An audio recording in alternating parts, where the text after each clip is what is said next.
हिवाळ्यात आवर्जून खावी आणि ताटाच्या बाजूची शान, शिवाय जिभेची चव वाढवणारी खमंग तीळ खोबऱ्याची चटणी कशी करायची ते आज मी तुम्हाला दाखवणार आहे। नमस्कार, दीप्स किचन मराठीमध्ये मी दीपाली आपलं मनापासून स्वागत करते। तीळ खोबऱ्याची चटणी करण्यासाठी मी इथे अर्धी वाटी तीळ घेतलेले आहेत, अर्धी वाटी खोबरं घेतले, 1 चमचा जिरे, 9-10 लसणाच्या पाकळ्या, 2 चमचे लाल तिखट, यामध्ये 1.5 चमचा बेडगी मिरची पावडर आहे आणि अर्धा चमचा रेग्युलर लाल तिखट आहे। थोडी कोथिंबीर लागणार आहे आपल्याला। 15 ते 20 कढीपत्त्याची पानं घेतली, चवीनुसार मीठ आणि तेल लागणार आहे। मी गॅसवर पॅन ठेवलाय, त्यामध्ये आपल्याला तीळ भाजून घ्यायचे। गॅसची फ्लेम मीडियमवर ठेवली आणि मी तीळ भाजून घेणार आहे। तीळ आपल्याला चांगले खमंग भाजून घ्यायचे। तीळ जर जास्त भाजले गेले तर ते कडवट लागतात, त्यामुळे थोडे तडतड करायला लागले तीळ की लगेच काढून घ्यायचे। ही चटणी खायला खूप चांगली लागते आणि खरंच थंडीच्या दिवसात तीळ आवर्जून खावे, तीळ उष्ण असतात। तीळ भाजून झाले, छान तडतड करतायत, आता मी ते काढून घेते। तीळ काढून घेतलेत, आता त्यामध्ये थोडं तेल घालते आणि आपल्याला खोबरं भाजून घ्यायचे।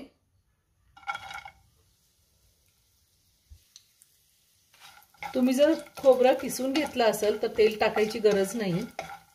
मी थोडे मोठे मोठे काप करून घेतले, त्यामुळे थोडं तेल घातलेलं आहे। तेलावरती आपल्याला चांगलं खोबरं भाजून घ्यायचंय। खोबरं चांगलं भाजून झाले, आता मी काढून घेते।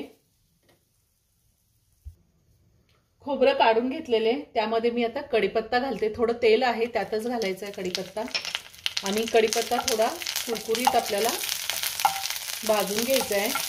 त्यातच आपल्याला कोथिंबीर सुद्धा घालायची आहे।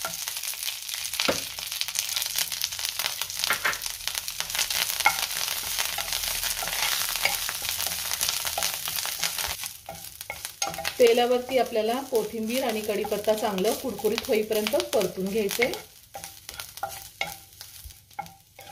कढीपत्ता आणि कोथिंबीर चांगलं परतून झालेलं आहे। आता मी गॅस बंद करते, हे थोडं थंड होऊन देते, त्यानंतर आपण मिक्सरला बारीक करून घेऊया। हे सगळं थंड झाले, आता आपण मिक्सरला बारीक करून घेऊयात। सगळ्यात आधी मी खोबरं थोडंसं फिरवून घेणार आहे मिक्सरला। मी खोबरं मिक्सरला थोडं फिरवून घेतलेलं आहे। आता आपल्याला त्यामध्ये तीळ घालायचे, त्यातच जिरे घालते। जिरे मी भाजून घेतले नाहीत, असेच घातलेले आहेत। लसूण घालायचं आहे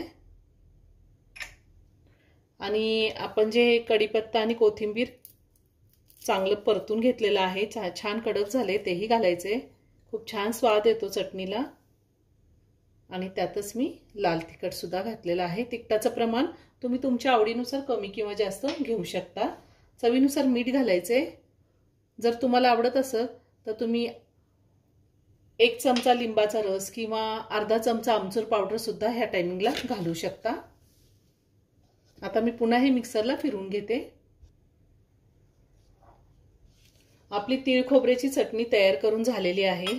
खूप छान झाली आहे, एकदम मस्त झाली, खूप छान सुगंध येतोय चटणीचा।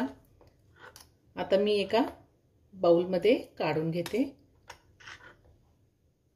खमंग तीळ खोबऱ्याची चटणी तयार करून झालेली आहे। ही चटणी आपण चपाती, भाकरी कशासोबतही खाऊ शकतो, प्रवासात सुद्धा नेऊ शकतो। महिनाभर छान टिकते, तुम्ही नक्की करून पहा, खूप छान होते।